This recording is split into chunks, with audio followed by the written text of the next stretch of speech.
El día que me arrancaron a mi hijo del auto, todo lo que creí sobre este país se derrumbó en un instante. Me llamo Adrián Montes Varela, tengo 34 años y vengo de una pequeña comunidad cerca de Guayaquil, en Ecuador. Hoy es febrero de 2026 y hace apenas 2 semanas que regresé de un lugar que nunca imaginé ver, un centro de detención para familias inmigrantes en Texas, a más de 1800 millas de mi casa. Pero antes de contarte cómo terminé ahí, encerrado con mi hijo pequeño, quiero que sepas de dónde venimos esta historia. ¿De dónde eres tú? Déjamelo en los comentarios, porque esta historia nos pertenece a todos los que hemos cruzado fronteras buscando algo mejor. Salí de Ecuador en julio de 2024 con mi esposa Maribel, nuestro hijo mayor Mateo, de 13 años, y mi pequeño Leo, que apenas tenía 3 añitos entonces. Maribel estaba embarazada de nuestra tercera bendición. La situación en mi país era insostenible. Yo trabajaba como técnico en refrigeración, pero los pagos llegaban tarde, a veces nunca llegaban. Cada vez que iba al mercado, los precios habían subido. El kilo de arroz, el gas, la leche para los niños, todo estaba por las nubes. Mi esposa trabajaba limpiando casas, pero tampoco le alcanzaba. Vivíamos con mis padres en una casa de 2 habitaciones donde dormíamos 7 personas. No teníamos privacidad, no teníamos paz y sobre todo, no teníamos futuro. Una noche, después de que cortaran la luz por tercera vez en el mes, me senté con Maribel en el patio. Leo dormía en sus brazos, las estrellas brillaban como nunca, y yo le dije, si nos quedamos aquí, nuestros hijos van a pasar lo mismo que nosotros, o peor. Ella lloró, pero asintió. Sabíamos lo que teníamos que hacer.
Los días se convirtieron en semanas. Bueno, no semanas completas, pero cada día se sentía como una eternidad. Leo comenzó a tener pesadillas. Se despertaba gritando en medio de la noche. Los hombres malos me van a llevar. Yo lo abrazaba, lo mecía, le cantaba canciones de cuna que mi mamá me cantaba cuando yo era niño. Duérmete, mi niño, duérmete, mi sol, duérmete, pedazo de mi corazón. Pero mi corazón estaba roto y no sabía cómo arreglarlo. Conocía a otras familias en el centro, cada una con su propia historia desgarradora. Conocí a una mujer de Honduras llamada Teresa que había huido con sus 3 hijos porque las pandillas amenazaron con reclutarlos. La arrestaron en la frontera y la llevaron a Dili. Llevaba ahí 2 meses. No sé cuándo vamos a salir, me dijo con los ojos vacíos. Ya ni siquiera sé para qué seguir peleando. Conocí a un hombre de Guatemala llamado Esteban que había trabajado en una granja en Carolina del Norte durante 7 años. Nunca tuvo problemas con la ley. Pagaba sus impuestos. Sus hijos nacieron en Estados Unidos. Eran ciudadanos americanos. Pero lo arrestaron en una redada y ahora estaba aquí con su hija de 9 años. Su esposa y sus otros 2 hijos estaban afuera, solos, sin ingresos, sin saber qué hacer. El sueño americano, me dijo con amargura. Es una mentira. Yo no quería creer eso. No podía creer eso. Porque si era una mentira, entonces todo lo que habíamos sufrido, el viaje, el miedo, la separación, había sido en vano. Pero cada día que pasaba era más difícil mantener la fe. Hasta que el 30 de enero sucedió algo inesperado. Estábamos en el comedor comiendo el almuerzo, otra vez sopa aguada y pan duro, cuando uno de los guardias se acercó a mí. Montes Varela, venga conmigo. Mi corazón se detuvo. ¿Qué pasó? ¿Nos van a deportar? ¿Llegó la orden? Tomé a Leo de la mano y seguí al guardia. Nos llevó a una oficina pequeña donde estaba un hombre con traje. Señor Montes, dijo, soy el asistente del congresista Joaquín Castro. Estamos trabajando en su caso. No podía creer lo que estaba escuchando. ¿Un congresista? ¿Por qué? Porque su historia se hizo viral, me dijo. La superintendente del distrito escolar de su hijo habló con la prensa. Les contó lo que pasó. Como ICE usó a Leo como carnada. La gente está indignada. Hay protestas, hay peticiones, y el congresista Castro está presionando personalmente para que ustedes sean liberados. Me eché a llorar. No podía evitarlo. Después de tantos días de sentirme invisible, de sentir que no le importaba a nadie, saber que había gente peleando por nosotros, fue demasiado. ¿Cuándo nos van a dejar ir?, pregunté. Estamos trabajando en eso, me dijo. El juez va a tomar una decisión pronto. Pronto resultó ser 2 días después. El 31 de enero, exactamente 11 días después de nuestro arresto, el juez federal Fred Beery dictaminó que debíamos ser liberados. En su orden, escribió algo que nunca voy a olvidar. Este caso se origina en la mala vida e incompetente operación del objetivo de alcanzar cuotas arbitrarias de deportación, aunque eso implique utilizar a niños. Cuotas. Nos arrestaron para cumplir una cuota. No porque fuéramos peligrosos, no porque fuéramos criminales, sino porque el gobierno necesitaba números.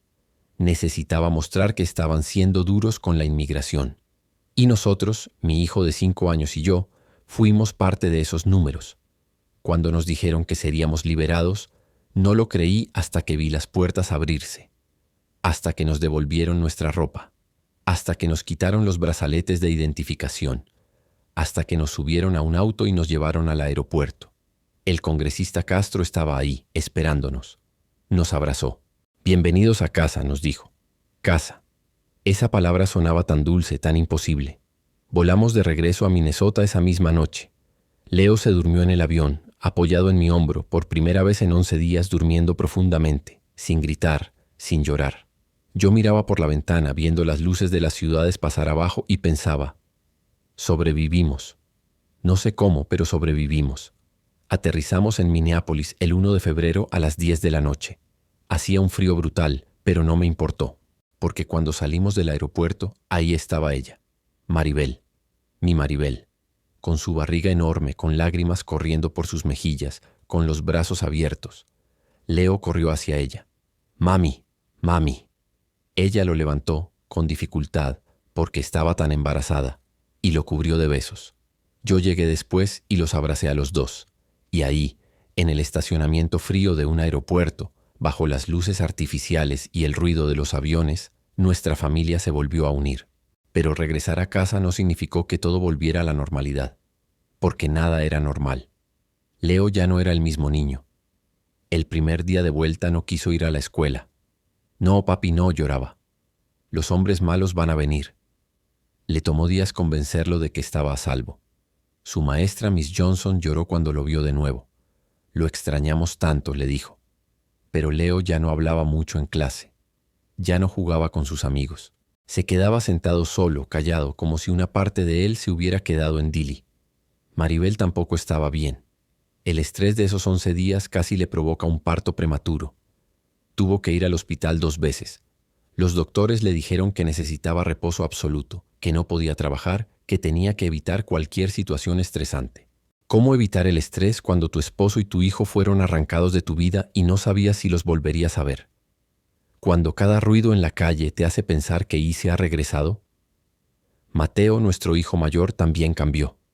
Se volvió protector, vigilante. Ya no era un niño. Era un joven que había visto a su familia destrozada y ahora vivía con miedo constante de que volviera a pasar. Se despertaba en las noches y revisaba las ventanas, las puertas, asegurándose de que nadie estuviera afuera. Estoy cuidando a la familia, papi, me decía. Pero él no debería estar cuidando a nadie. Debería estar jugando videojuegos, preocupándose por tareas escolares, siendo un niño. Y yo también estaba roto. Cada vez que veía una patrulla, entraba en pánico. Cada vez que sonaba el timbre, me congelaba. Cada vez que abrazaba a Leo, recordaba esos 11 días en los que no pude protegerlo, en los que falló. Porque eso es lo que siento, que fallé. Sé que no es racional. Sé que no hice nada malo. Pero aún así, la culpa me come por dentro. La culpa de haberlos traído aquí. La culpa de haber creído en un sueño que resultó ser una trampa. Mark, nuestro abogado, nos explicó que nuestra batalla legal no había terminado. Sí, fuimos liberados, pero nuestro caso de asilo todavía estaba pendiente. Todavía teníamos una audiencia en abril, y dependiendo de lo que decidiera el juez, podríamos quedarnos o podríamos ser deportados. Pero ustedes tienen un caso fuerte, nos dijo. Especialmente ahora, con toda la atención mediática. El juez va a ver lo que les hicieron. Va a ver que ustedes son exactamente el tipo de familia que merece asilo. Quiero creerle. Quiero tener fe. Pero después de todo lo que pasamos, es difícil confiar en el sistema. Es difícil confiar en que alguien en el gobierno realmente se preocupa por nosotros como seres humanos y no solo como números en una estadística. La comunidad ha sido increíble. La gente de nuestra iglesia organizó una colecta para ayudarnos con los gastos legales y médicos. Juntaron más de $10,000. Cuando el padre Sergio nos entregó el cheque, yo no podía hablar. Solo lloraba. Esto es lo que significa ser comunidad, nos dijo. Cuidarnos unos a otros. Mrs. Anderson, la señora para la que Maribel limpiaba, vino a visitarnos. Trajo comida, ropa para el bebé que estaba por nacer, juguetes para Leo. Lo que le hicieron fue horrible, nos dijo con lágrimas en los ojos. Yo voté por Trump y ahora me arrepiento. No sabía que esto era lo que él quería decir con ser duro con la inmigración. Ustedes no son criminales, ustedes son una familia hermosa. Sus palabras significaron mucho. Porque a veces, en medio de tanto odio, tanto miedo, tanto rechazo, necesitas escuchar que alguien te ve, que alguien reconoce tu humanidad. Pero no todos fueron tan amables. Hubo gente que nos mandó mensajes de odio. Regresen a su país. Son ilegales, merecen lo que les pasó. No deberían estar aquí. Esos mensajes dolían, pero lo que dolía más era saber que había gente que realmente creía eso, que creía que un niño de 5 años merecía ser arrancado de su familia, que creía que éramos menos humanos porque nacimos del otro lado de una frontera. Una noche, una semana después de regresar, Leo me preguntó algo que me destrozó. Estábamos acostados en su cama, leyendo un cuento antes de dormir, tratando de volver a las rutinas normales. Y de repente, en medio del cuento, me miró con esos ojos grandes y me dijo, «Papi, ¿por qué los hombres malos no quieren que estemos aquí?» No supe qué decir. ¿Cómo le explicas a un niño de 5 años conceptos como racismo, xenofobia, política migratoria? ¿Cómo le explicas que hay gente que lo ve como una amenaza solo por el lugar donde nació? Respiré profundo. «Mi amor», le dije. Esos hombres estaban confundidos. No nos conocen. No saben que somos buenas personas, pero Dios sí sabe, y hay mucha gente buena que también lo sabe, como Miss Johnson, como el padre Sergio, como nuestros vecinos. Ellos nos quieren, y nosotros vamos a estar bien. Él asintió, pero vi en sus ojos que no estaba del todo convencido. Y no lo culpo, porque yo tampoco estoy del todo convencido. El 15 de febrero, 2 semanas después de nuestro regreso, pasó algo hermoso en medio de todo este dolor. Maribel dio a luz, una niña, hermosa, perfecta, con un llanto fuerte que llenó toda la habitación del hospital. Le pusimos Esperanza, porque eso es lo que representa, esperanza. Esperanza de que a pesar de todo lo que hemos pasado, todavía hay belleza, todavía hay amor, todavía hay futuro. Cuando sostuve a Esperanza en mis brazos por primera vez, lloré. Lloré por todo, por el dolor, por el miedo, por la injusticia. Pero también lloré de alegría, porque ella es ciudadana americana. Nació aquí. Tiene derechos que nosotros no tenemos. Y tal vez, solo tal vez, ella va a crecer en un país que sea más amable, más justo, más compasivo que el que nosotros hemos conocido. Leo estaba fascinado con su hermanita. La miraba con ojos enormes, tocaba suavemente sus deditos. «Es muy chiquita, papi», me dijo. «Tenemos que cuidarla». «Sí, mi amor», le dije. «Todos nos vamos a cuidar. Porque eso es lo que somos. Una familia. Y las familias se cuidan, sin importar qué, sin importar quién trate de separarlas». Ahora, aquí estamos. Es febrero de 2026. Han pasado casi 3 semanas desde que fuimos liberados. Todavía vivimos con miedo. Todavía no sabemos qué va a pasar en nuestra audiencia de asilo en abril. Todavía nos despertamos en las noches con pesadillas, pero también seguimos adelante, porque eso es lo que hacemos. Eso es lo que siempre hemos hecho. Seguir adelante. Y aunque el sistema nos falló, aunque nos trataron como criminales, aunque usaron a nuestro hijo como carnada, seguimos aquí. Seguimos juntos. Y eso en sí mismo es una victoria. Hay algo que necesito decir sobre todo esto, algo que me ha estado quemando por dentro desde que regresamos. La versión oficial de lo que pasó el 20 de enero es una mentira. El Departamento de Seguridad Nacional publicó en sus redes sociales que yo huí cuando Ise intentó arrestarme, que dejé a Leo solo en un auto en movimiento, que Maribel se negó a hacerse cargo de su propio hijo. Eso es completamente falso. Yo no huí. El auto patinó en el hielo cuando traté de moverme unos metros para proteger a Leo. No lo dejé solo. Me lo arrancaron de los brazos. Y Maribel no se negó a cuidarlo. Ella estaba aterrorizada de que si salía, la arrestarían a ella también y entonces todos nuestros hijos quedarían solos. Ella hizo lo que cualquier madre haría. Protegió a los hijos que todavía podía proteger. Pero la narrativa del gobierno era clara. Hacernos ver como los malos. Hacernos ver como padres irresponsables que ponen en peligro a sus propios hijos. Cuando en realidad ellos fueron los que pusieron a Leo en peligro. Ellos fueron los que lo usaron como carnada. Ellos fueron los que lo traumatizaron. Y hasta hoy no han pedido disculpas. No han reconocido que lo que hicieron estuvo mal. De hecho, han dicho que respetaron nuestros deseos al permitir que Leo estuviera conmigo. Como si hubiera sido un favor. Como si hubieran tenido otra opción después de que toda la comunidad escolar, los vecinos, los medios de comunicación comenzaran a hacer ruido. La superintendente del distrito escolar, Elena Starks, fue una de las primeras en hablar públicamente. Dio entrevistas a periódicos, a la televisión, denunciando lo que Ise había hecho. Usaron a un niño de 5 años como cebo, dijo con indignación. Llevaron a Leo a la puerta y le pidieron que tocara, esperando que su madre saliera para poder arrestarla también. Eso no es hacer cumplir la ley. Eso es crueldad. Sus palabras tuvieron peso. Porque ella no era una activista pro-inmigrante. Era una funcionaria educativa respetada, alguien cuya voz importaba. Y al denunciar públicamente lo que había pasado, puso presión real sobre el gobierno. Los medios locales comenzaron a cubrir nuestra historia. Luego los medios nacionales. CNN en español hizo un reportaje completo. Mostraron fotos de Leo, con permiso nuestro, con su mochila de Paw Patrol, sonriendo inocente. La gente se indignó. ¿Cómo pueden hacer eso a un niño? ¿Qué clase de país hace eso? Las protestas comenzaron. Afuera del edificio de ICE en Minneapolis, cientos de personas se reunieron con pancartas que decían «Liberen a Leo». Las familias pertenecen juntas. Ningún niño en jaulas. Ver esas imágenes desde dentro del centro de detención en Dilley me dio esperanza. Saber que no estábamos solos, que había gente que se preocupaba. Pero también había otra narrativa, la narrativa de quienes apoyaban las políticas de deportación masiva. En programas de radio conservadores, en redes sociales, había gente diciendo, si no querían ser separados, no deberían haber venido ilegalmente. Son consecuencias de sus acciones. No deberíamos sentir lástima por ellos. Esa frialdad, esa falta de empatía, me asustaba.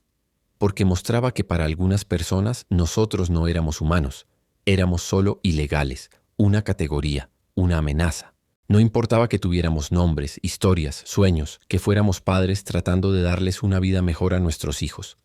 Nada de eso importaba. Solo importaba que habíamos cruzado una frontera sin permiso. Pero nosotros sí teníamos permiso.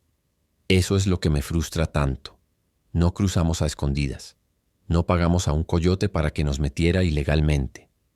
Nos presentamos en un puerto de entrada oficial. Usamos el sistema que el gobierno estadounidense había establecido, CBP-1. Solicitamos asilo de manera legal. Nos dieron un documento que decía que podíamos quedarnos mientras se procesaba nuestro caso. Hicimos todo bien. Todo. Y aún así nos trataron como criminales. Mark, nuestro abogado, nos explicó que esto era parte de una estrategia más grande. La nueva administración quiere enviar un mensaje, nos dijo. Quieren que la gente en América Latina vea lo que les pasó a ustedes y piense 2 veces antes de venir. Quieren usar su historia como advertencia.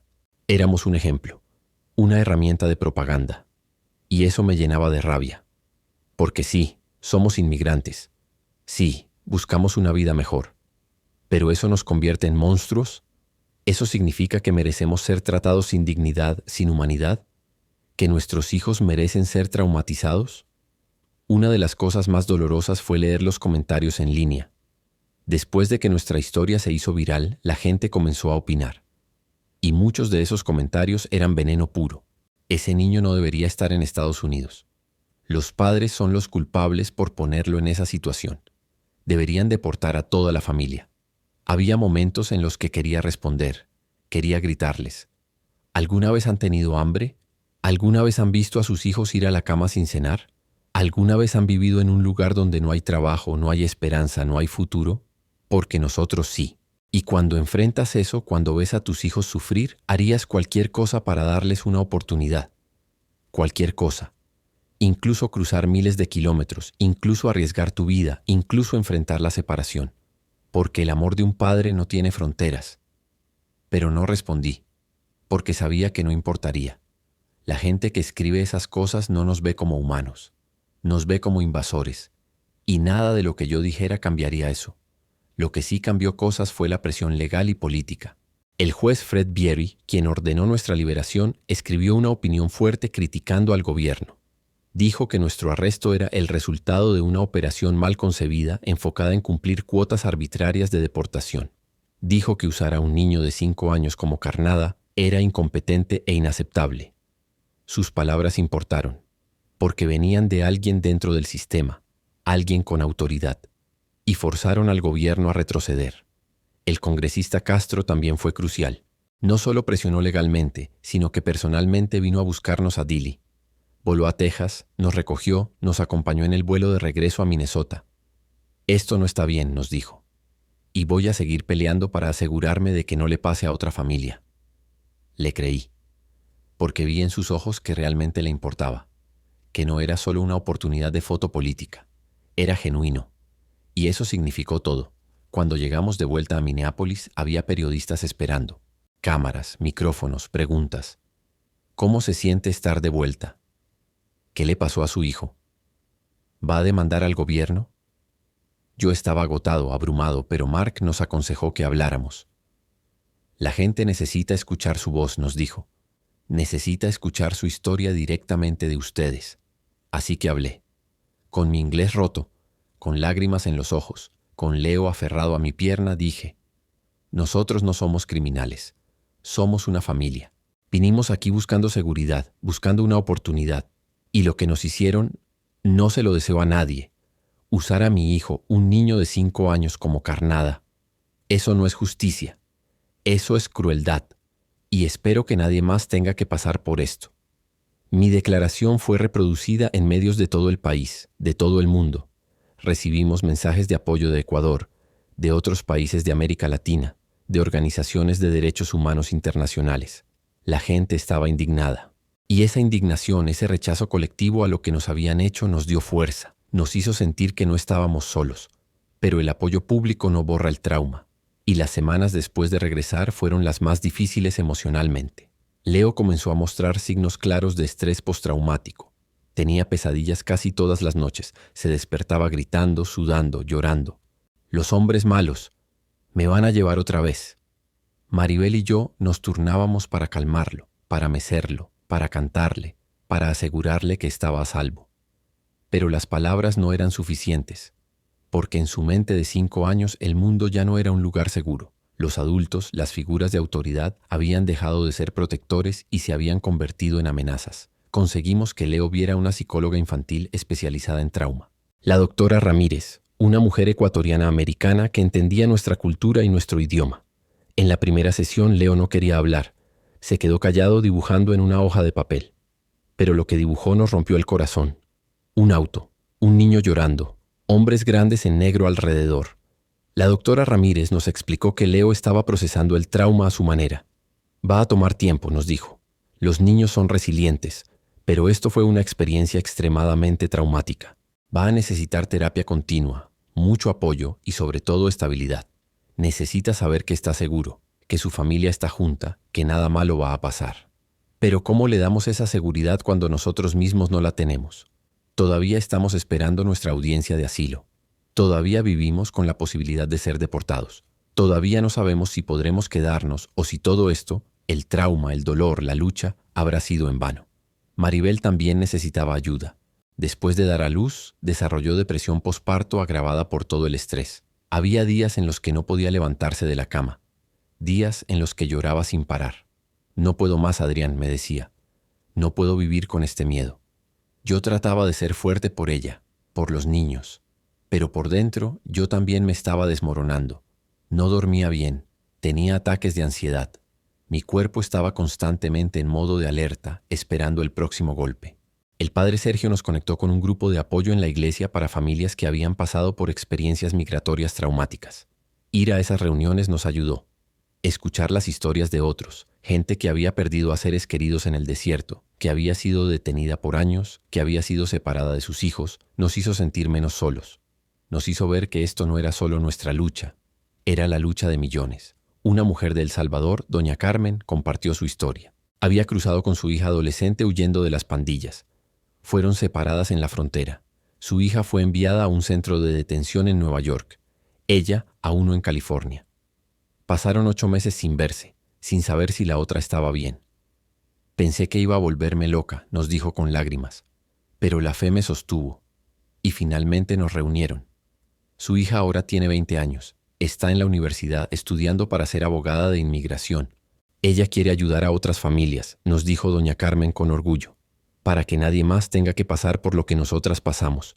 Esa historia me dio esperanza, porque mostró que es posible sobrevivir esto. Es posible sanar, es posible convertir el dolor en propósito. Y tal vez, solo tal vez, Leo y Esperanza crecerán y también usarán sus experiencias para ayudar a otros. Tal vez este trauma no será el final de nuestra historia, sino solo un capítulo difícil. Un hombre de Honduras, don Roberto, compartió algo que nunca voy a olvidar. Ellos pueden quitarnos muchas cosas, dijo. Pueden quitarnos nuestra seguridad, nuestros trabajos, incluso nuestra libertad por un tiempo, pero no pueden quitarnos nuestra dignidad. Esa es nuestra. Y nadie, ni siquiera el gobierno más poderoso del mundo, puede arrebatárnosla a menos que nosotros la entreguemos. Sus palabras resonaron profundo en mí, porque tenía razón. Sí, nos trataron mal. Sí, nos humillaron, pero seguimos siendo seres humanos dignos de respeto, de amor, de justicia. Y mientras sigamos creyendo eso, mientras sigamos peleando, no han ganado. Comencé a escribir, primero solo para mí, en un cuaderno viejo. Escribía sobre lo que sentía, lo que recordaba, lo que temía. Era terapéutico. Era una manera de sacar todo lo que llevaba dentro. Y luego, con el apoyo de Mark y del congresista Castro, comencé a escribir públicamente. Escribí artículos de opinión para periódicos locales. Escribí cartas abiertas que fueron compartidas en redes sociales.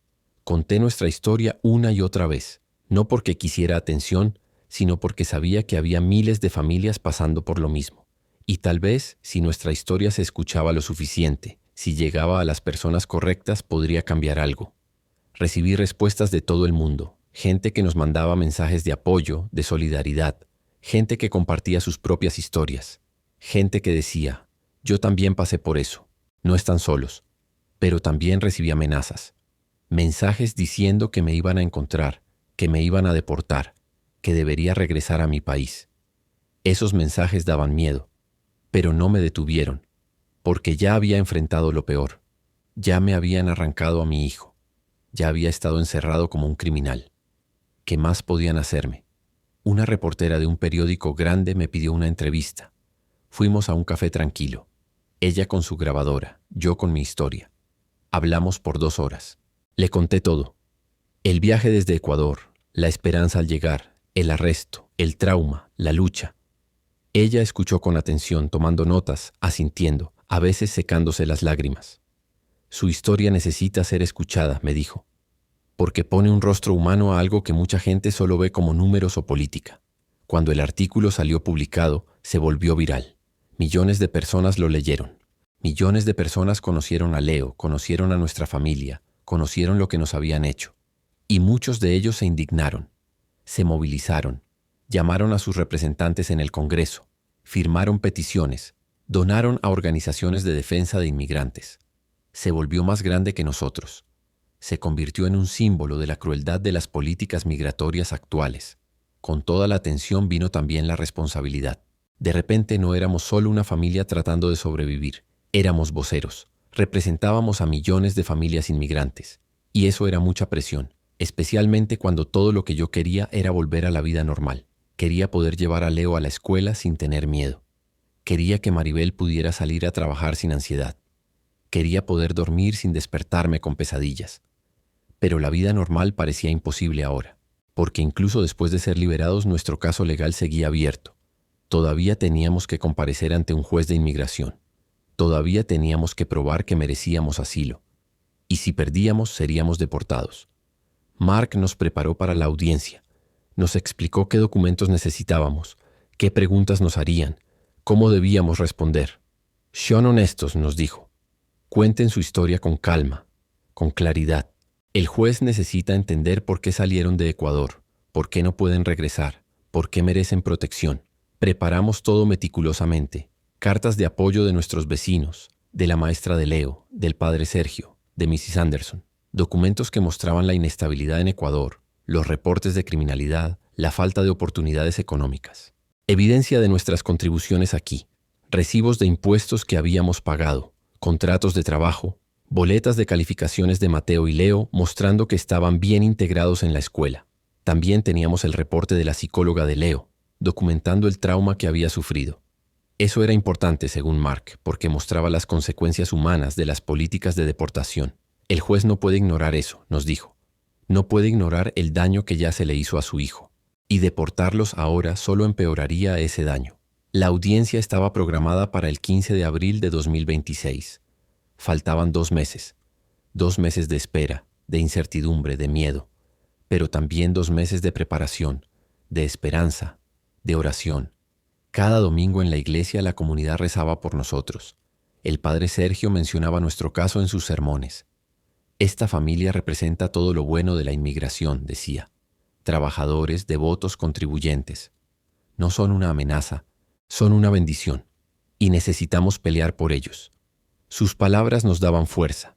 Saber que teníamos a toda una comunidad detrás de nosotros, que no estábamos solos en esta lucha. Mientras tanto, la vida seguía. Leo regresó a la escuela, aunque con dificultad. Algunos días no quería ir. Otros días lloraba a mitad del día y la escuela tenía que llamarnos para que lo recogiéramos. Pero su maestra fue increíblemente comprensiva. Tómense el tiempo que necesiten, nos dijo. Lo importante es que Leo se sienta seguro. Maribel comenzó terapia también. Su depresión posparto iba mejorando lentamente, pero seguía siendo una batalla diaria. Cuidar de un recién nacido es difícil en las mejores circunstancias. Hacerlo mientras lidias con trauma, miedo y depresión es casi imposible, pero ella lo hacía, porque las madres son guerreras. Yo volví a trabajar. Necesitábamos el dinero. Los gastos legales eran enormes. La terapia para Leo y Maribel no era barata. Y aunque la comunidad había sido generosa, no podíamos depender de la caridad para siempre. Regresé a mi trabajo de limpieza industrial. Mis compañeros me recibieron con abrazos, con palmadas en la espalda, con palabras de aliento. Hermano, qué bueno que estás de vuelta, me dijeron. Vimos lo que te pasó. No estuvo bien. Algunos de ellos también eran indocumentados. Vivían con el mismo miedo que yo. Y después de lo que nos pasó, ese miedo se multiplicó. Si a ti te agarraron teniendo papeles, me dijo uno, imagínate lo que nos van a hacer a nosotros. Tenía razón. Nuestro caso había mostrado que nadie estaba seguro. No importaba si estabas en proceso legal, si tenías una audiencia pendiente, si estabas haciendo todo bien.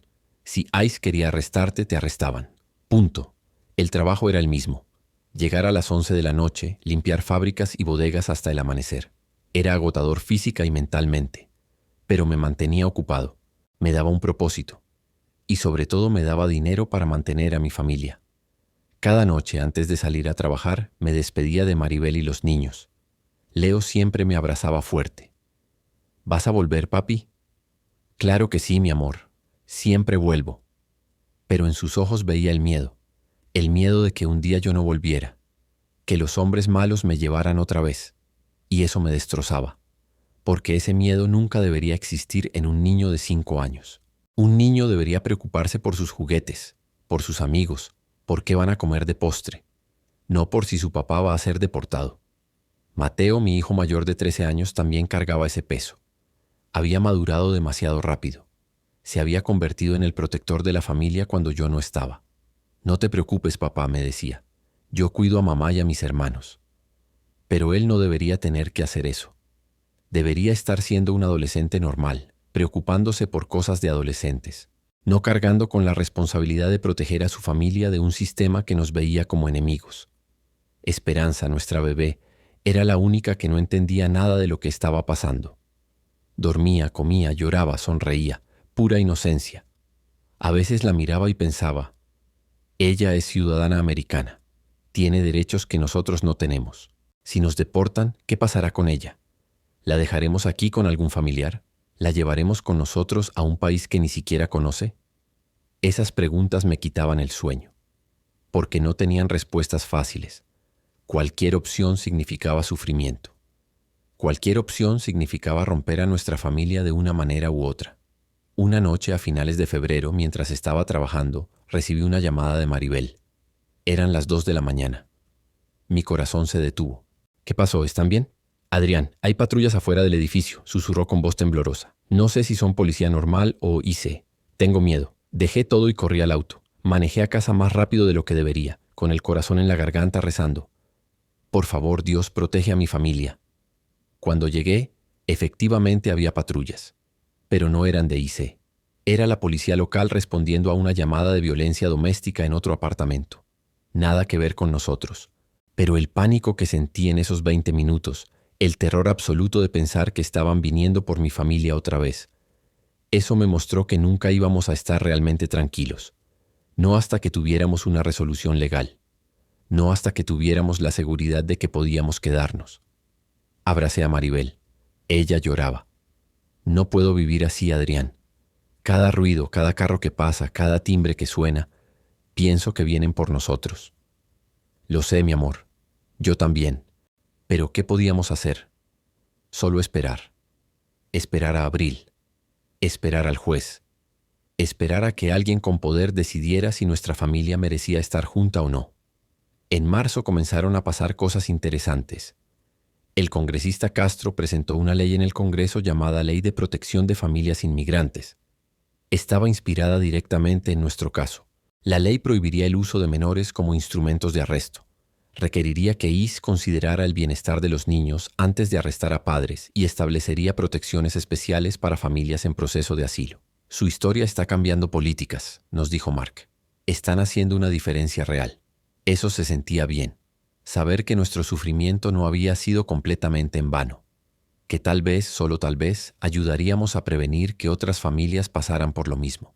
Pero la ley enfrentaba oposición feroz. Los republicanos en el Congreso la llamaban amnistía encubierta y debilitar la seguridad fronteriza. Si no pueden usar todos los medios necesarios para hacer cumplir la ley, decían, entonces los inmigrantes ilegales van a seguir viniendo. Esa retórica me dolía, porque seguían usando la palabra ilegales como si fuéramos criminales, como si buscar una vida mejor para nuestros hijos fuera un crimen equivalente a robar o asesinar, como si nuestra humanidad no importara. Pero también había voces a nuestro favor. Organizaciones de derechos humanos, grupos religiosos, incluso algunos republicanos moderados dijeron que lo que nos habían hecho estaba mal. Puedes estar a favor de la seguridad fronteriza y en contra de la crueldad, dijo un senador republicano en una entrevista.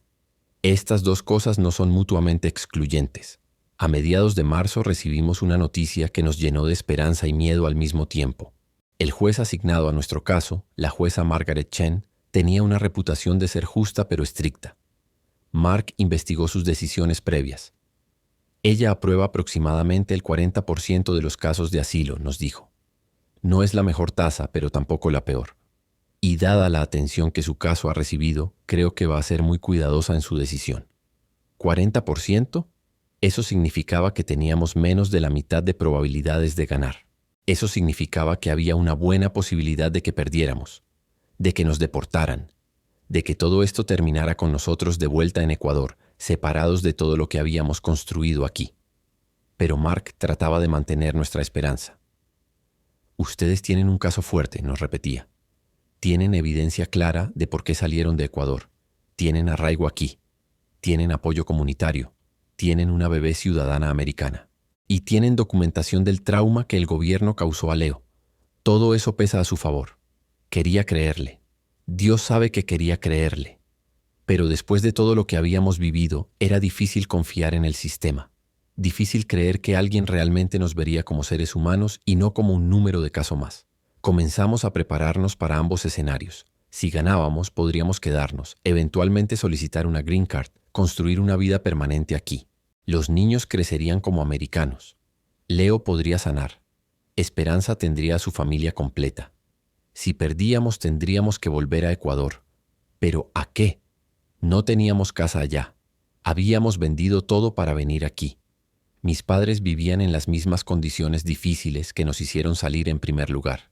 Y ahora tendríamos 3 hijos que mantener en un lugar donde no hay trabajo, donde la economía está peor que nunca. Sería empezar de cero. Pero peor, porque estaríamos empezando de cero con deudas, con trauma, con un hijo que había sido marcado por todo esto.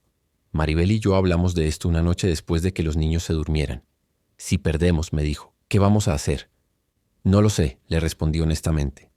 Tal vez podamos intentar en otro país, Canadá, España, algún lugar donde tengamos una oportunidad. ¿Y el dinero? ¿De dónde vamos a sacar dinero para otro viaje? No tenía respuesta, porque no teníamos dinero.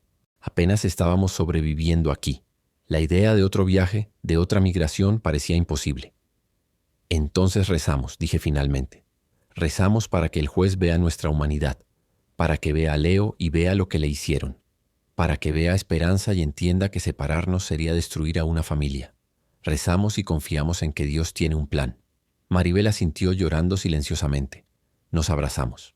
Y ahí, en la oscuridad de nuestro pequeño apartamento, con nuestros hijos durmiendo en la habitación de al lado, nos aferramos el uno al otro, porque éramos todo lo que teníamos.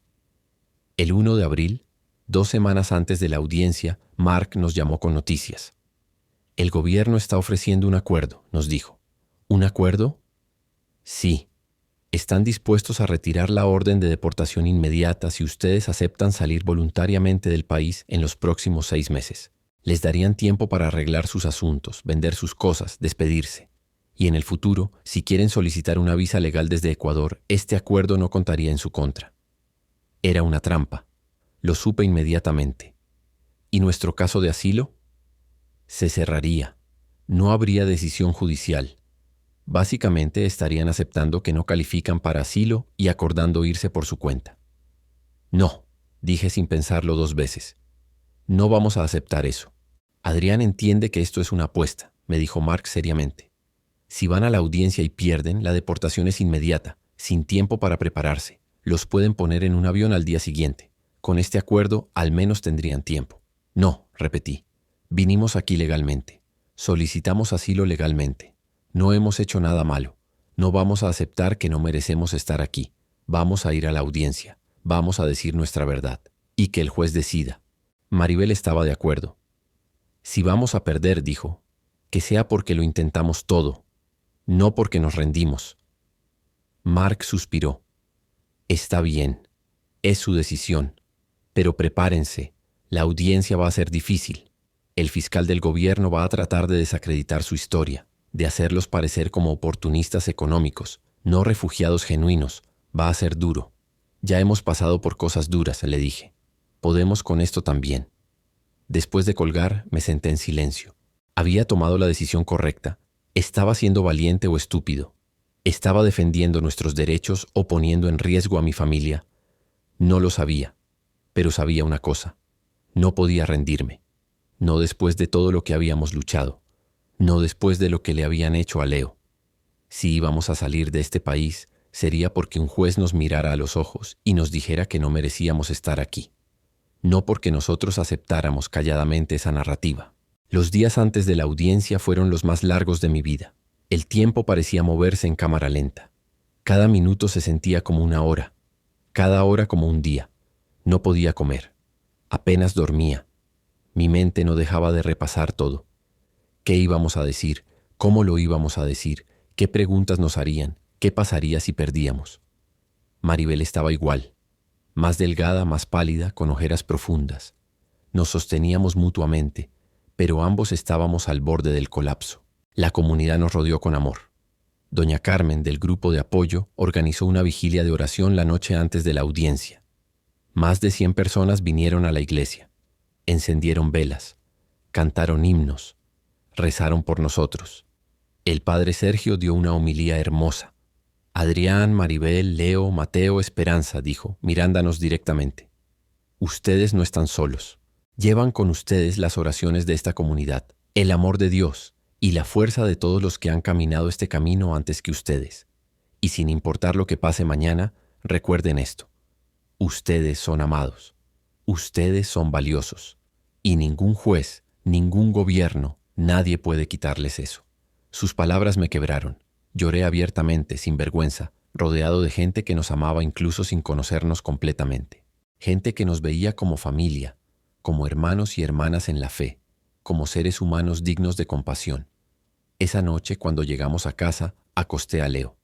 Él sabía que algo importante iba a pasar. Papi, ¿mañana es el día del juez? Sí, mi amor. ¿Y él va a decidir si nos podemos quedar? Sí. ¿Y si dice que no? Mi corazón se partió. ¿Cómo responder eso? Si dice que no, le dije con cuidado, entonces vamos a tener que irnos a Ecuador. Pero vas a estar conmigo, con mami, con Mateo y Esperanza. Vamos a estar juntos, y eso es lo más importante. ¿Pero voy a poder regresar algún día? ¿A ver a Miss Johnson y a mis amigos? Espero que sí, mi amor. Espero que sí. Se durmió abrazándome, y yo me quedé ahí, en su camita, viéndolo respirar, grabándome cada detalle de su carita, porque no sabía cuánto tiempo más tendríamos esta vida. No sabía si mañana sería el principio del fin. La mañana del 15 de abril amaneció gris y fría. Nos vestimos con la mejor ropa que teníamos. Yo con un traje prestado que me quedaba un poco grande. Maribel con un vestido sencillo pero elegante. Leo con su camisa y pantalones de domingo. Mateo con su única corbata. Dejamos a Esperanza con doña Carmen, que se ofreció a cuidarla durante la audiencia. Era demasiado pequeña para llevarla a la corte, y francamente, yo no quería que ninguno de mis hijos tuviera que estar ahí si no era necesario. Pero Mark insistió en que Leo viniera. El juez necesita verlo, nos dijo. Necesita ver al niño real que fue traumatizado, no solo leer sobre él en documentos. Así que Leo vino con nosotros, callado, asustado, aferrado a mi mano. La corte de inmigración estaba en un edificio gris y sin vida en el centro de Minneapolis. Pasamos por seguridad a través de detectores de metal, registros de bolsos. Nos sentamos en una sala de espera con otras familias, todos con la misma expresión de terror y esperanza mezclados. Algunos lloraban, otros rezaban, otros miraban fijamente al vacío. A las 10:00 a.m. llamaron nuestro caso. Montes Varela versus Estados Unidos de América. Ese nombre me heló, como si fuéramos enemigos, como si estuviéramos en guerra con este país, cuando todo lo que queríamos era una oportunidad de vivir aquí en paz. Entramos a la sala. Era pequeña, austera, un escritorio grande al frente donde se sentaría el juez, mesas a los lados para nosotros y para el fiscal del gobierno, un oficial de seguridad en la esquina. Nos sentamos. Mark a mi lado, Maribel al otro, Leo entre nosotros en silencio absoluto. Entonces entró la jueza Chen, una mujer asiático-americana de unos 50 años, con gafas, expresión seria pero no dura. Buenos días, dijo. Este es el caso A478B. Adrián Montes Varela y familia, solicitantes de asilo. ¿Están todos presentes? Sí, su señoría, respondió Mark. Muy bien, procederemos. Y así comenzó, el momento que decidiría el futuro de mi familia. El fiscal del gobierno habló primero. Era un hombre joven, tal vez de 30 años, con traje oscuro y maletín de cuero. Habló con voz clara y firme. Su señoría, el gobierno sostiene que los solicitantes no califican para asilo bajo la ley estadounidense. Ellos dejaron Ecuador por razones económicas, no por persecución. No pertenecen a ningún grupo protegido. No enfrentaron amenazas creíbles a su vida o libertad. Son en esencia migrantes económicos que están intentando usar el sistema de asilo para permanecer ilegalmente en el país. Cada palabra era un puñal. Migrantes económicos. Ilegalmente. Como si buscar comida para tus hijos no fuera una razón válida. Como si huir de la violencia y la desesperanza fuera algo vergonzoso. El fiscal continuó. Además, los solicitantes entraron al país sin inspección adecuada. Eso no es cierto, interrumpió Mark. Ellos se presentaron en un puerto de entrada oficial usando la aplicación CBP One. Me corrijo, dijo el fiscal sin inmutarse. Entraron bajo un programa que la administración previa estableció, pero que la actual administración considera inadecuado. En cualquier caso, no califican para asilo y deben ser removidos. Luego fue el turno de Mark. Se levantó con una carpeta gruesa llena de documentos. Su señoría, mi cliente y su familia son exactamente el tipo de personas para quienes el asilo fue diseñado. Huyeron de condiciones intolerables en Ecuador: desempleo masivo, criminalidad descontrolada, falta de seguridad básica. Temían por la seguridad y el futuro de sus hijos. Cuando llegaron aquí, hicieron todo correctamente. Se presentaron ante las autoridades, solicitaron asilo formalmente, han sido miembros productivos de la comunidad. Y cuando fueron arrestados en una operación que incluso el juez Vieri llamó incompetente e inaceptable, su hijo de 5 años fue usado como carnada. Mark mostró las fotos. Fotos de Leo llorando el día del arresto. Fotos del centro de detención. Fotos de los reportes psicológicos. Este niño tiene 5 años, su señoría. 5 años. Y ahora sufre de estrés postraumático porque agentes de su propio gobierno lo usaron como instrumento de arresto. Deportar a esta familia no solo sería injusto, sería retraumatizar a un niño que ya ha sufrido demasiado. La jueza Chen escuchaba atentamente, tomando notas. Su expresión no revelaba nada. ¿El niño está presente? Sí, su señoría. ¿Puedo verlo? Mark nos indicó que nos levantáramos. Leo, tímido, se escondió detrás de mi pierna.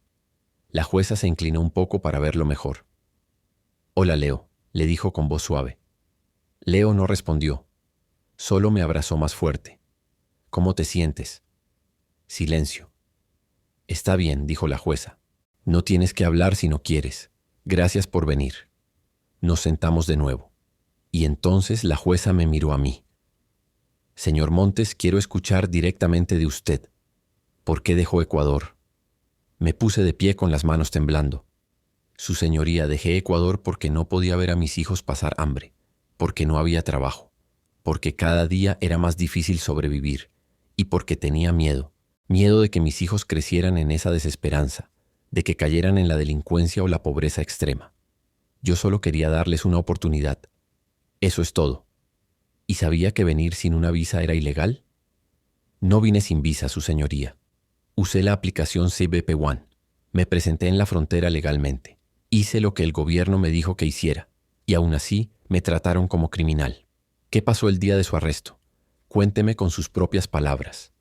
Respiré profundo, y entonces conté toda la historia. Desde el momento en que vi las camionetas frente a nuestro edificio hasta cuando me sacaron del auto. hasta cuando vi a ese agente cargar a mi hijo llorando, llevándolo a nuestra puerta, usándolo para que Maribel saliera. Señoría, dije con la voz quebrándose, ellos usaron a mi hijo de 5 años como carnada. Lo arrancaron del auto. Lo llevaron llorando a nuestra puerta. Y cuando mi esposa no salió porque tenía miedo de que también la arrestaran, me dijeron que si yo quería que Leo viniera conmigo, tenía que aceptar ser deportado. ¿Qué clase de elección es esa? ¿Qué clase de país hace eso a un niño? La sala quedó en silencio. La jueza no dijo nada por un momento. Solo me miraba. Luego miró al fiscal. ¿Tiene el gobierno alguna respuesta a eso? El fiscal se levantó. Su señoría, el arresto fue realizado de acuerdo con los protocolos establecidos. Si hubo irregularidades, eso es un asunto separado que no afecta la elegibilidad de asilo de los solicitantes. ¿Usar a un niño como carnada es un protocolo establecido?, preguntó la jueza con un tono que por primera vez mostró emoción. El fiscal titubeó. No puedo hablar sobre los detalles operativos del arresto. Entiendo, dijo la jueza, pero su tono decía que no estaba satisfecha con esa respuesta. Luego habló Maribel. Mark le había preparado para testificar. Ella contó sobre el embarazo, sobre el terror de ver a Leo en los brazos de ese agente, sobre la agonía de no saber por 11 días si estaba bien. Yo no pude dormir, no pude comer, dijo llorando. No sabía si mi hijo estaba vivo, si lo estaban tratando bien, si lo iba a volver a ver. Esa es una tortura que ninguna madre debería sufrir. La audiencia duró casi 4 horas. 4 horas de testimonios, de preguntas, de documentos presentados. 4 horas en las que nuestras vidas fueron analizadas, cuestionadas, evaluadas. Mark presentó todas las cartas de apoyo. La de Miss Johnson, la maestra de Leo, que escribió: Leo Montes es uno de los niños más dulces y brillantes que he tenido el privilegio de enseñar. Lo que le hicieron es una injusticia que me rompe el corazón como educadora y como ser humano. La de Mrs. Anderson. Esta familia representa todo lo bueno sobre la inmigración. Son trabajadores, honestos, cariñosos. Estados Unidos debería estar orgulloso de tenerlos, no tratando de expulsarlos. La del padre Sergio. Como sacerdote, he conocido a cientos de familias inmigrantes. Los Montes Varela son extraordinarios en su dedicación a su familia, su fe y su comunidad. Deportarlos sería un error moral profundo. La de nuestros vecinos, que firmaron una petición diciendo que éramos buenos vecinos, que nunca habíamos causado problemas, que nuestros hijos jugaban con sus hijos, que éramos parte del tejido de la comunidad. El fiscal trató de desacreditar todo eso. El apoyo comunitario es admirable, dijo, pero no es un criterio legal para asilo. La ley es clara. Asilo se otorga a quienes enfrentan persecución por raza, religión, nacionalidad, opinión política o membresía en un grupo social particular. Los solicitantes no han demostrado ninguno de estos criterios. Mark respondió: Su señoría, la jurisprudencia ha expandido la definición de grupo social particular para incluir a familias que enfrentan violencia y extorsión de carteles, a mujeres que huyen de violencia doméstica, a personas que escapan de condiciones de peligro extremo. Los Montes Varela huían de un colapso social y económico que amenazaba su seguridad básica. Eso califica. El debate legal continuó. Precedentes citados de un lado y del otro. Estatutos interpretados de diferentes maneras. Para mí, sentado ahí escuchando, todo sonaba abstracto, como si estuvieran hablando de teoría legal y no de vidas reales. Como si las palabras deportar o remover no significaran destruir a una familia. Finalmente, después de horas, la jueza Chen dijo: Hemos escuchado suficiente por hoy. Voy a tomar esta decisión bajo consideración. Emitiré mi fallo por escrito en los próximos 30 días. Hasta entonces los solicitantes deben permanecer en el país y reportarse semanalmente a ICE. 30 días. Un mes más de espera. Un mes más de incertidumbre. Un mes más de no dormir, de no comer, de vivir con el corazón en la garganta. Salimos de la corte exhaustos. Leo estaba dormido en mis brazos. Maribel apenas podía caminar. Mateo nos esperaba afuera con doña Carmen y Esperanza. ¿Cómo salió?, preguntó ansioso. No sabemos, le dije. El juez va a decidir en un mes. ¿Y entonces? Entonces sabremos si nos podemos quedar o si tenemos que irnos. Su cara se descompuso. No quiero irme, papá. Este es mi hogar. Lo sé, hijo, lo sé. Esa noche la comunidad nos recibió con una cena en la iglesia. Habían preparado comida ecuatoriana: seco de pollo, arroz, maduro, yucas. Era un gesto de amor, de solidaridad. Pero yo no podía comer, no podía celebrar, porque no sabíamos si habíamos ganado o perdido. El padre Sergio dio una bendición. Señor, ponemos en tus manos a esta familia. Tú conoces su corazón, tú sabes su sufrimiento. Guía al juez para que vea con compasión, con justicia, con humanidad. Y sea cual sea el resultado, danos fuerza para aceptarlo y seguir adelante. Amén. Amén, respondimos todos. Pero en mi corazón no podía aceptar la idea de perder. No podía aceptar la idea de ser arrancado de esta vida que habíamos construido, dolorosa y precaria como era. Los siguientes días fueron tortura. Cada vez que sonaba el teléfono, pensaba que era Mark con noticias. Cada vez que llegaba el correo, pensaba que era la decisión. Pero pasaban los días y nada. 1 semana, 2 semanas, 3 semanas. El suspenso era insoportable. Leo preguntaba constantemente: ¿ya decidió el juez? Todavía no, mi amor. ¿Pero ya va a decidir pronto? Eso esperamos. Maribel estaba al borde de un colapso nervioso. Dejó de amamantar a Esperanza porque el estrés había secado su leche. Tuvo que cambiar a fórmula. Lloraba todo el tiempo. No soporto más esto, me decía. Prefiero saber ya, incluso si perdemos.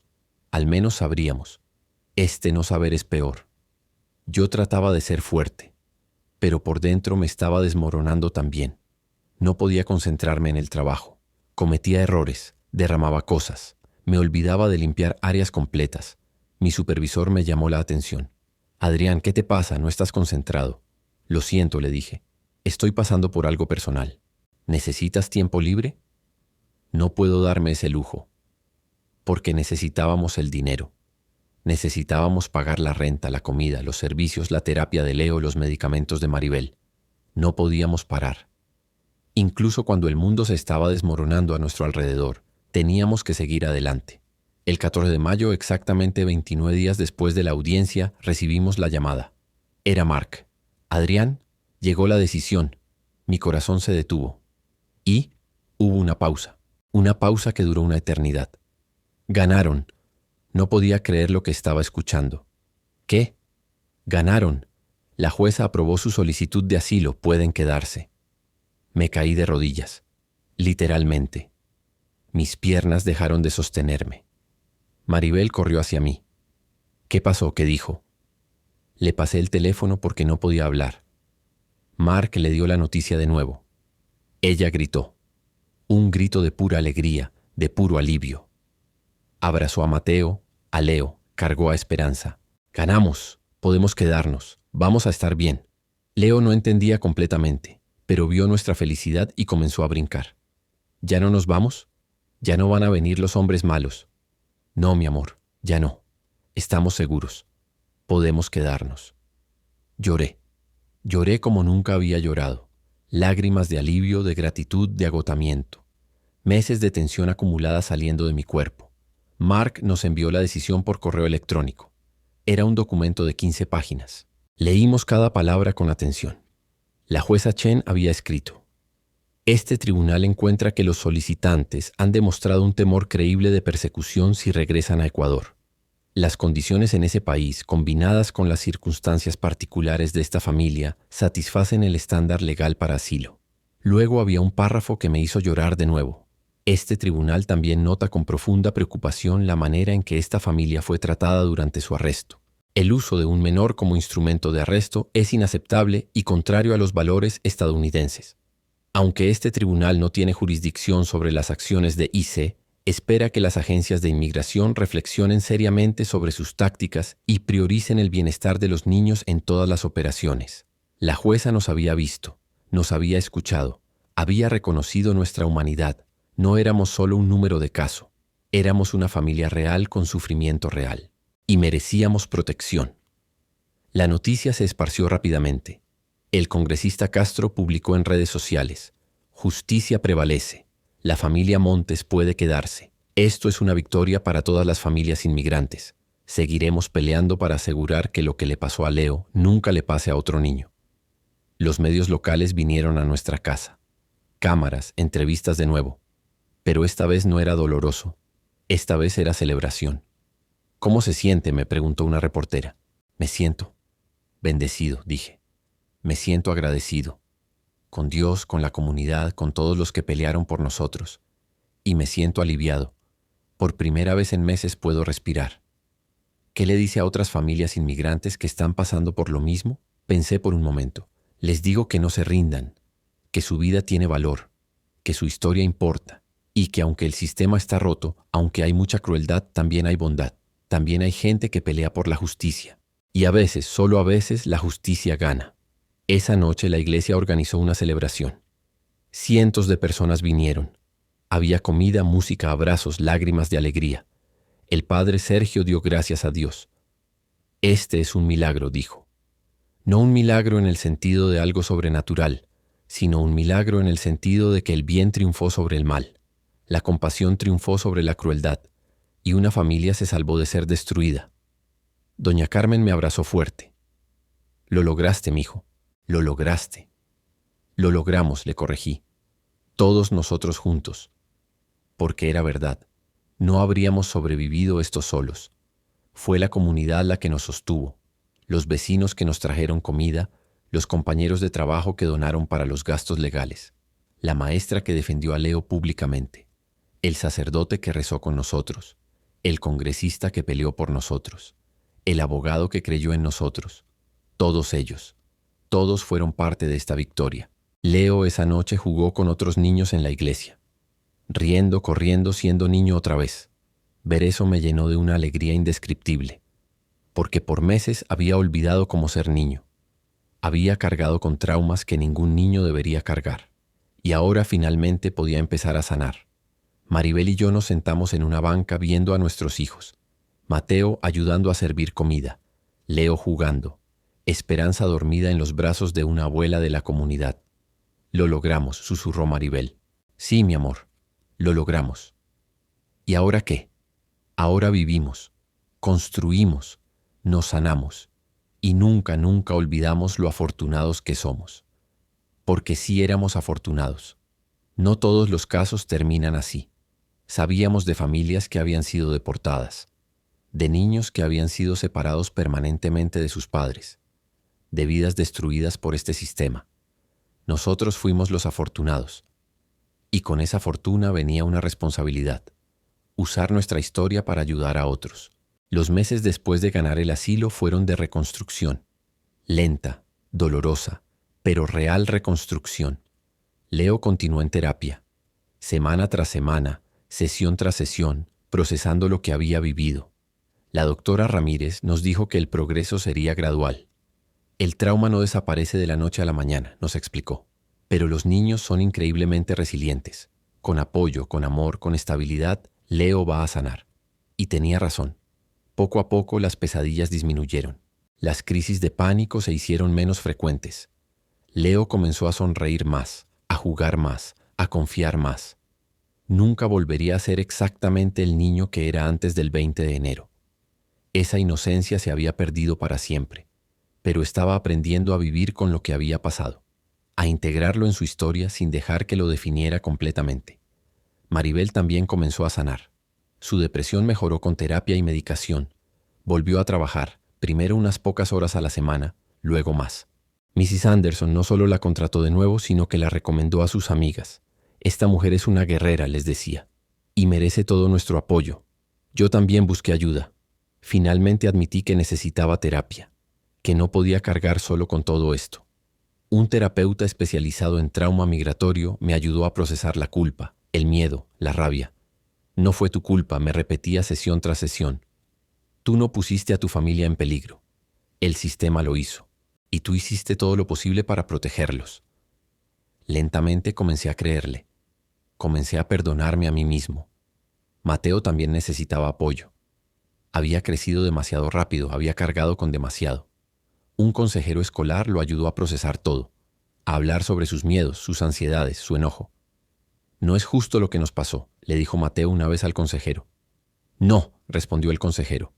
No es justo, y está bien que estés enojado, pero no dejes que ese enojo te consuma.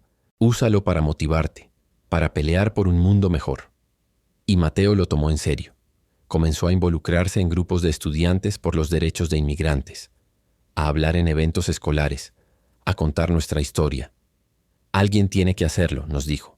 Alguien tiene que asegurarse de que la gente entienda lo que realmente pasa. Esperanza creció feliz y saludable, ajena a todo el drama que había rodeado su nacimiento. Era nuestra luz, nuestra alegría pura. Cada sonrisa suya nos recordaba por qué habíamos peleado tanto. En junio de 2026, 2 meses después de ganar el asilo, recibimos nuestras tarjetas de trabajo, documentos oficiales que nos permitían trabajar legalmente en Estados Unidos. Por primera vez en nuestras vidas aquí, no teníamos que escondernos. No teníamos que aceptar trabajos mal pagados porque no teníamos opciones. Podíamos buscar mejores oportunidades. Yo conseguí un trabajo en una compañía de refrigeración usando mis habilidades reales. Me pagaban casi el doble de lo que ganaba limpiando. Por primera vez en años sentí que mi trabajo tenía dignidad. Maribel expandió su negocio de limpieza. Contrató a otras mujeres inmigrantes, pagándoles salarios justos, tratándolas con respeto. Nadie debería tener que trabajar en las sombras, decía. Todos merecen dignidad. Mark, nuestro abogado, se convirtió en un amigo de la familia. Nos visitaba regularmente, comía con nosotros, jugaba con los niños. Ustedes son mi caso más importante, nos dijo una vez. No por lo famoso que se volvió, sino porque me recordaron por qué hago este trabajo, para ayudar a familias como la suya. El congresista Castro siguió peleando por la ley de protección de familias inmigrantes. Aunque enfrentaba mucha oposición, no se rendía. Usaba nuestra historia en sus discursos, en sus propuestas, en sus reuniones con otros legisladores. Leo Montes no debería ser un nombre conocido, decía. Ningún niño debería pasar por lo que él pasó. Y voy a seguir peleando hasta que eso sea ley. La superintendente Elena Starks se convirtió en una defensora vocal de los derechos de estudiantes inmigrantes. Implementó políticas en todas las escuelas del distrito, prohibiendo que ICE entrara a campus escolares sin orden judicial. Los niños necesitan sentirse seguros en la escuela, declaró públicamente. Y vamos a protegerlos. En septiembre, Leo comenzó primer grado. Estaba nervioso pero emocionado. Miss Johnson ya no era su maestra. Ahora tenía maestros de grados superiores, pero ella lo visitaba regularmente. Estoy tan orgullosa de ti, le decía. Y Leo sonreía, tímido pero feliz. Nosotros como familia comenzamos a participar más en la comunidad. Voluntariado en la iglesia, en centros comunitarios, ayudando a otras familias inmigrantes que llegaban asustadas y perdidas. Nosotros pasamos por esto, les decíamos, y sobrevivimos. Ustedes también pueden, no están solos. Compartir nuestra historia se volvió una forma de sanación. Cada vez que la contábamos, en eventos, en medios, en conversaciones, era doloroso, pero también era liberador. Era una manera de transformar el trauma en propósito, el sufrimiento en servicio. Una noche, meses después de todo, estaba sentado en el sofá con Maribel viendo una película. Los niños dormían. La casa estaba tranquila. Y de repente me golpeó. Estábamos en paz. Por primera vez en años no tenía miedo. No estaba mirando por encima del hombro. No estaba esperando que tocaran la puerta. Estábamos a salvo. ¿En qué piensas?, me preguntó Maribel. En que lo logramos, le dije. En que a pesar de todo, el viaje, el arresto, el trauma, la lucha legal, estamos aquí, juntos, a salvo. Y eso es un milagro. Ella sonrió. Sí, es un milagro. ¿Crees que algún día podremos olvidar todo esto? No, dijo pensativa. No vamos a olvidar, ni deberíamos, porque lo que pasamos nos hizo más fuertes, nos mostró quiénes somos realmente, y nos dio un propósito, asegurarnos de que otras familias no tengan que sufrir lo que nosotros sufrimos. Tenía razón. Esta historia, por dolorosa que sea, es parte de quienes somos ahora. Y en lugar de esconderla, en lugar de avergonzarnos de ella, vamos a usarla. Para educar, para abogar, para cambiar. Hoy es febrero de 2026. Han pasado casi 2 años desde que salimos de Ecuador. 1 año desde que fuimos arrestados. 9 meses desde que ganamos el asilo. Y cada día es una oportunidad nueva. Leo está en terapia, pero está mejorando. Juega con sus amigos, ríe, sueña con ser bombero cuando crezca. Para ayudar a la gente, dice. Mateo está aplicando a universidades. Quiere estudiar leyes de inmigración. Voy a ayudar a familias como la nuestra, nos dice con determinación. Y le creo. Esperanza tiene 1 año. Camina, balbucea, llena la casa de alegría. No sabe nada de lo que pasó alrededor de su nacimiento, y tal vez nunca lo entienda completamente, pero crecerá sabiendo que es amada, que es valiosa, que pertenece. Maribel y yo todavía tenemos días difíciles, días en que los recuerdos duelen demasiado, días en que el trauma resurge, pero también tenemos días buenos, días en que nos reímos, en que planeamos el futuro, en que agradecemos lo que tenemos. Hace unas semanas regresamos a la escuela de Leo para un evento. Había una exhibición de arte donde los niños habían dibujado mi familia. Leo había dibujado a todos nosotros. Él, Mateo, Esperanza, Maribel y yo. Todos tomados de la mano. Arriba había escrito, mi familia está junta. Los amo. Ver eso me hizo llorar. Porque después de todo lo que pasamos, después de ser separados, después de casi perder todo, estábamos juntos. Y eso era todo lo que importaba.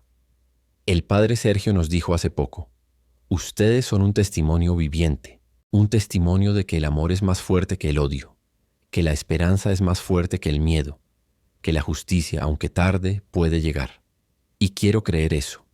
Quiero creer que nuestra historia no terminó en tragedia porque hay bondad en el mundo, porque hay gente dispuesta a pelear por lo correcto, porque a pesar de todo la humanidad prevalece, pero también sé que tenemos suerte. Sé que hay miles de familias que no tuvieron el apoyo que nosotros tuvimos, que no tuvieron un abogado como Mark, un congresista como Castro, una comunidad como la nuestra. Familias que fueron deportadas, niños que fueron traumatizados, vidas que fueron destruidas. Y por ellos, por todas esas familias sin voz, tenemos la responsabilidad de seguir contando nuestra historia, de seguir peleando por un sistema más justo, más humano, más compasivo. Porque nadie, absolutamente nadie, debería pasar por lo que nosotros pasamos. Ningún niño debería ser usado como carnada. Ninguna familia debería ser separada de esa manera. Ningún ser humano debería ser tratado como si no importara. Estamos aquí. Estamos vivos. Estamos juntos. Y vamos a usar nuestra voz para asegurarnos de que lo que nos pasó nunca le pase a otra familia.